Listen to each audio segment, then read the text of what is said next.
ایران اور امریکہ امن معاہدے کے بہت قریب ہیں۔ مشرق وسطی کی صورتحال پر وزیر اعظم شہباز شریف کا اہم بیان، کہا آئندہ 24 گھنٹوں میں ممکنہ طور پر امن ڈیل کو حتمی شکل دی جا سکتی ہے۔ پاکستان امن معاہدے پر الیکٹرانک دستخط کی تیاری کر رہا ہے۔ آئندہ ہفتے سے تکنیکی سطح پر گفتگو کا آغاز ہوگا۔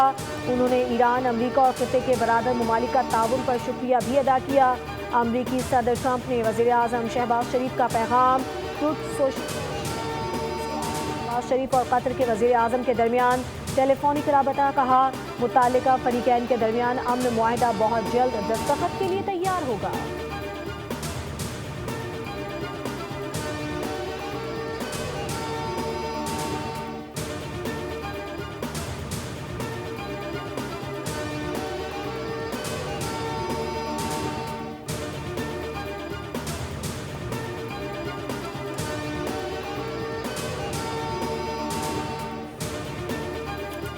پاکستان نے کہا ہے کہ امریکہ اور ایران کے درمیان معاہدے پر الیکٹرانک دستخط کی تقریب کل ہوگی۔ دفتر خارجہ کے اعلامیے کے مطابق نائب وزیر اعظم اسحاق ڈار کی سعودی وزیر خارجہ شہزادہ فیصل بن فرحان کے ساتھ ٹیلی فونک گفتگو ہوئی، جس میں کل متوقع الیکٹرانک دستخطی تقریب کا خیر مقدم کیا گیا۔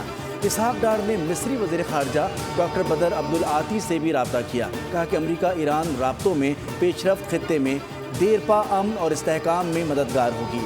سوئس ہم منصب کالز کا وزارتوں اور ٹیلی فونک رابطہ امریکہ اور ایران کے درمیان بات چیت میں حوصلہ افزا پیش رفت کو خوش آئند قرار دیا۔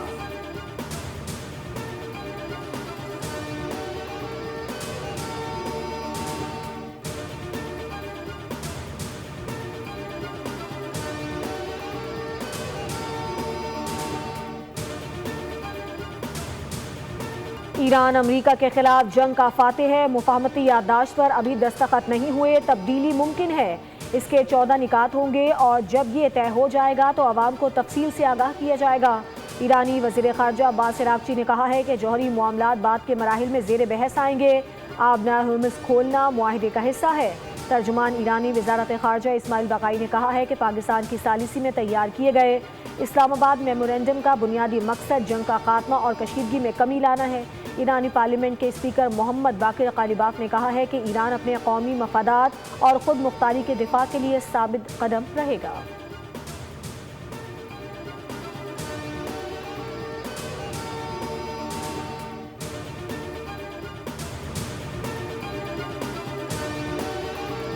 ان سے بہت بھائیوں والا تعلق ہے۔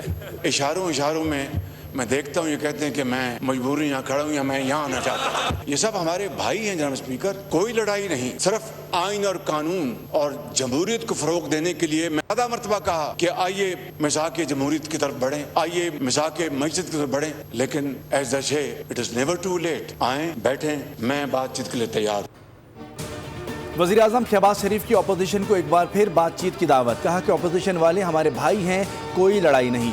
محمود خان اچکزئی سے بھائیوں والا تعلق ہے، اپوزیشن سے کہتا ہوں آئیں، بیٹھیں، بات چیت کے لیے تیار ہوں۔ قومی اسمبلی میں خطاب کرتے ہوئے وزیر اعظم نے کہا کہ میثاق جمہوریت کے لیے میں نے ایک سے زائد بار کہا ہے، دہشت گردی کے پیچھے خارجی ہاتھ ہے، جوان شہید ہو رہے ہیں، ہمیں ان قربانیوں کا احترام کرنا چاہیے۔ پاکستان ہے تو ہم سب ہیں، ہمیں پاکستان کو مضبوط بنانا ہے۔ کوئی نہیں جانتا بلوچستان میں دہشت گردی کے پیچھے کس کا ہاتھ ہے۔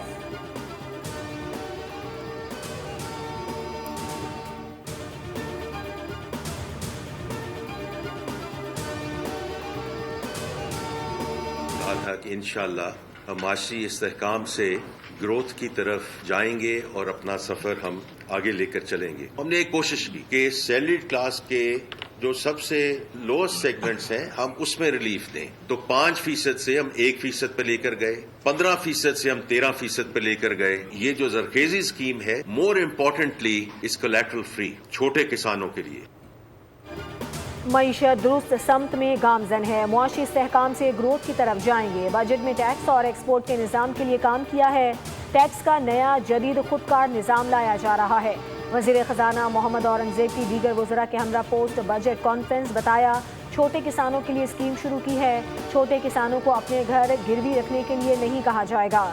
زرعی شعبے کی مشینری باہر سے منگوانے پر custom duty, additional custom duty, regulatory duty صفر کر دی ہے۔ آئی ٹی ایکسپورٹ $4.5 بلین تک جائیں گی۔